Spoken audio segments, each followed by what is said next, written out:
주셨습니다. 사무엘상 26장 1절에서 12절 다 같이 함께 읽겠습니다.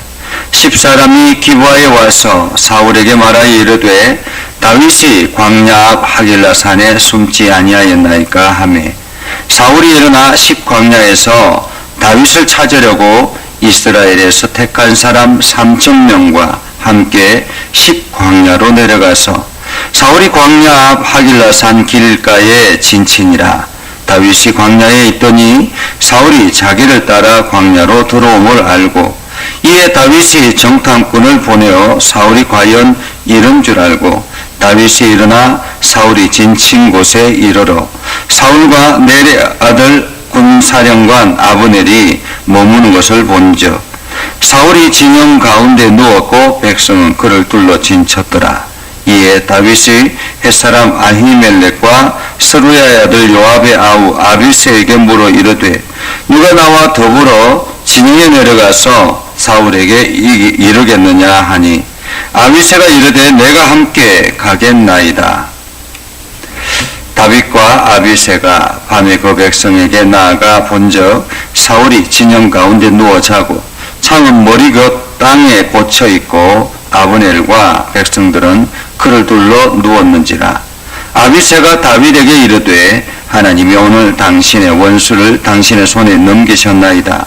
그러므로 청하오니 내가 창으로 그를 찔러서 단번에 땅에 꽂게 하소서. 내가 그를 2번 찌를 것이 없으리이다 하니 다윗이 아비새에게 이르되 죽이지 말라. 누구든지 손을 들어 여호와의 기름 부음 받은 자를 치면 죄가 없겠느냐 하고 다윗이 또 이르되 여호와께 살아계심을 두고 맹세하노니 여호와께서 그를 치시리니 혹은 죽을 날이 이르거나 또는 전장에 나가서 망하리라. 내가 손을 들어 여호와의 기름 부음 받은 자를 치는 것을 여호와께서 금하시나니 너는 그의 머리 곁에 있는 창과 물병만 가지고 가자 하고 다윗이 사울의 머리 곁에서 창과 물병을 가지고 떠나가되 아무도 보거나 눈치채지 못하고 깨어있는 사람도 없었으니 이는 여호와께서 그들을 깊이 잠들게 하셨으므로 그들이 다 잠들어 있었기 때문이었더라. 아멘. 오늘도 하나님의 은혜가 여러분의 삶에 가득하기를 바랍니다. 여러분들이 하는 모든 일들에 주님의 능력을 경험하고 그것을 세상에 드러내는 축복의 통로가 되기를 주님의 이름으로 축복합니다. 우리가 성경을 보고 믿음의 길을 걸어가고 열심히 신앙생활하지만은 때로는 갈등 속에서 우리가 실패를 하기도 합니다. 때로는 우리가 잘못을 인지하고 돌이키려고 하지만은 주변인들 때문에 어쩔 수 없이 또다시 실수를 반복하기도 하죠. 오늘 성경의 말씀을 통해서 우리가 살펴볼 수 있는 것은 우리의 신앙의 자세가 어떠해야 되는가라는 것입니다. 신앙의 자세가 어떠해야 되는가. 사울은 지금 다윗을 쫓아 끊임없이 죽이려고 했습니다. 엔게디 사막에서 사울이 다윗을 죽이려고 찾아갔지만은 오히려 다윗이 사울을 죽일 기회를 찾았고 그 과정에서 사울이 자기의 잘못을 뉘우치게 되었죠. 그 동굴 속에 있던 다윗과 그 사람들을 알지 못하고 사울이 그곳에서 용변을 보다가 그만 다윗에게 옷자락을 배임당하고 아무렇지도 않게 나왔다가 다윗이 사울을 죽일 기회가 있었음을 말함으로 인해서 사울이 자기의 실수를 인정하죠. 그러면서 다윗이 하나님의 기름 부은 사람이다, 차기 왕이다라는 것을 인정을 합니다. 그리고는 다시는 너를 쫓아가지 않겠다라고 약속을 하고 다짐하고 그리고 난 다음에 돌아가죠. 그렇게 사울은 이제 다윗을 쫓아가지 않으려고 다짐했습니다. 그런데 주변 사람들이 가만히 두지 않죠. 오늘 1절에 보면 10사람이 기브아에 와서라고 이야기합니다. 10사람. 이 10사람, 이 지역은 어디냐면 유다 지역에 있습니다. 이 10사람은 한마디로 유다 지파 사람입니다. 다윗은 유다 지파 사람이죠. 하나님께서 다윗을 들어 사용하셨다라는 것을 어쩌면은 이제 이스라엘의 많은 사람들이 알았을 텐데, 그럼에도 불구하고 기회주의자였던 10사람이 사울을 찾아가서 이야기를 합니다. 다윗이 10광야에 지금 있습니다 라는 거예요. 우리가 가끔씩 잘못을 저지르는 사람도 있지만은 그것을 부추기는 사람이 더 나쁜 경우들이 있습니다. 우리가 사람들이 살아가다 보면 자꾸만 누군가가 찾아와서 나를 위하는 것처럼 하면서 정보를 제공해 줍니다. 그런데 그 정보 때문에 오히려 스트레스가 쌓이고 화가 치밀어 오르고, 그래서 그 분노를 참지 못해서 사고를 저지르는 경우들이 가끔씩 있잖아요. 오늘 10사람과 같은 그러한 사람들이 우리 주변에 있을 수 있습니다. 근데 문제는 이것이 유혹이다라는 것입니다. 유혹. 사탄의 계략이라고 말할 수 있습니다. 내가 믿음에 굳건하게 살려고 하지만은, 하나님의 말씀 따라 살아가려고 하지만은 주변에서 자꾸만 또 다른 정보를 주고 또 다른 정보를 주면서 나를 믿음의 길로 걸어가지 못하도록 만드는 그러한 사탄의 계략이 있다라는 것입니다. 오늘 사울은 그 사탄의 계략에 자기도 모르게 또다시 군사를 일으켜서 다윗을 잡으러 갔죠. 우리의 신앙이 이러한 경우들도 많이 있습니다. 내가 하나님의 말씀 따라 굳건하게 서겠노라. 내가 신앙을 굳건하게 지키겠노라. 내가 하나님 앞에 철저하게 예배의 자리로 서겠노라. 내가 하나님의 말씀 앞에 온전하게 순종하겠노라 결심하지만은 자꾸만 주변 환경이, 주변 사람들이 나를 그곳으로 걸어가지 못하도록 만든다라는 것입니다. 근데 문제는 이것이 사탄의 유혹, 사탄의 계략인 것을 사람들은 인지하지 못하고 그냥 그렇게 흘러간다라는 것입니다. 이것이 한국 교회뿐만 아니라 이 땅의 신앙인들의 실수라고 말할 수가 있습니다. 끝까지 하나님을 붙들고 나아가야 함에도 불구하고, 하나님의 은혜를 사모하며 나아가야 함에도 불구하고 사람들은 자꾸만 그러지 아니하고 주변 유혹에 쉽게 넘어지고 또 넘어진다라는 거예요. 그러면서 다시 반복하는 신앙의 모습을 보게 됐죠. 자, 그렇게 해서 사울이 다윗을 잡으러 갔습니다. 이번에 다윗을 잡으러 가면 잡을 수 있을까요? 사울이 지금까지 계속 다윗을 잡을 기회를 수도 없이 가지고 있었지만은 결국에는 못 잡았잖아요. 그럼에도 불구하고 사울이 또다시 군대를 이끌고 다윗을 찾아갑니다. 자, 다윗을 찾아서 가는데 사울이 광야 하길라산 길가에 진친이라, 이제 그 입구를 다시 포위하고 진을 치고 있습니다. 그리고 그 가운데서 다윗이 정탐꾼을 보내서 사울이 어디쯤 있는가 하는 것을 살펴보죠. 어디쯤 있는가 살펴보고 사울이 진친 곳을 확인하고 난 다음에 다윗이 일어나서 이야기합니다. 6절에 보면 이렇게 이야기하죠. 햇사람 아히멜렉과 스루야의 아들 요압의 아우 아비새에게, 두 사람에게 묻습니다. 누가 나와 함께 사울의 진영에 내려가겠느냐라는 것입니다. 누가 함께 적진에 가겠느냐. 아니, 단 둘이 가겠다라고 이야기합니다.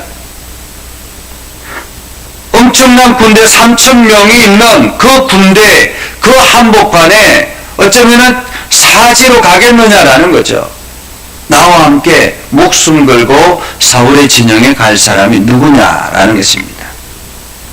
그때 아비새가 주저하지 아니하고 내가 가겠습니다라는 거예요. 내가 가겠습니다. 사실 이렇게 순종하는 사람이 주변에 있다면 굉장히 좋을 것입니다. 무엇을 하겠느냐, 나와 함께 무엇을 하겠느냐라고 했을 때 내가 가겠습니다. 주님께서 말씀하실 때 내가 가겠습니다. 즉각적으로 순종하는 그러한 신앙인의 자세, 이것이 굉장히 중요하죠. 오늘 아비새는 주저하지 않습니다. 목숨이 두렵지 않은 것 같습니다. 다윗이 가는데 내가 주저하지 않고 가겠습니다 라는 거죠. 한마디로 행동대장이다 라는 것입니다. 행동대장. 내가 가겠습니다. 그러자 다윗이 아비새와 함께 사울의 진영에 갑니다. 몰래 숨어서 가죠. 숨어서 조심스럽게 사울의 진영에 갑니다. 근데 신기한 것은 너무 조용한 거예요. 사울의 군막이 너무 조용한 것이. 들어가 보니까 아무도 제지하는 사람이 없습니다. 그리고 사울의 아마 그 주변에 막 다 진을 치고 있었을 텐데 아무도 제지하는 사람이 없이 그냥 사울의 진영까지 곧바로 들어갑니다. 그리고는 사울이 잠을 자고 있는 광경을 보게 됐죠. 사울이 창을 머리 곁에 두고 그리고는 골아 떨어졌습니다. 아비새가 이야기하죠. 이것은 하나님이 주신 기회입니다. 나에게 명령만 하십시오. 내가 단숨에 가서 창으로 사울을 두 번 찌를 것도 없이 단번에 찌르겠습니다 라는 것입니다. 단번에 찌르겠습니다. 명령만 하십시오 라는 거예요. 이 아비새는 엔게디 굴 속에서도 다윗에게 이야기하죠. 하나님이 주신 기회입니다. 하나님이 주신 기회입니다. 단번에 내가 가서 사울을 죽이겠습니다 라고 이야기하잖아요. 어쩌면은 성격이 급한 사람이라고 말할 수 있겠지만은 또 그 반면에 하나님이 주신 기회를 끊임없이 찾는 사람이 아비새가 아닌가라는 생각을 합니다. 하나님이 주신 기회입니다. 사실 우리도 이런 경우들도 굉장히 많습니다. 나에게 좋은 기회가 찾아오면, 나에게 유리한 기회가 찾아오면 하나님이 나에게 주신 기회다라고 생각하고 행동하는 경우들도 있습니다. 그래서 가끔은 그것 때문에 실패를 할 때가 있죠. 하나님이 주신 기회.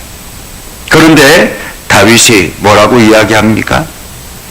아비새에게 죽이지 말라. 누구든지 손을 들어 여호와의 기름 부음 받은 자를 치면 죄가 없겠느냐라는 거예요. 하나님이 기름 부음 받은 자를 치면 죄가 없겠느냐.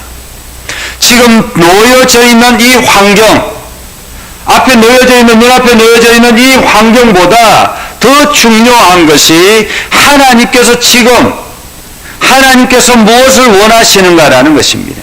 하나님께서 기름 부음 받은 자, 비록 사울이 하나님을 떠났다 할지라도 하나님께서 세우신 사람이기 때문에 내가 함부로 할 수 없다라는 거예요.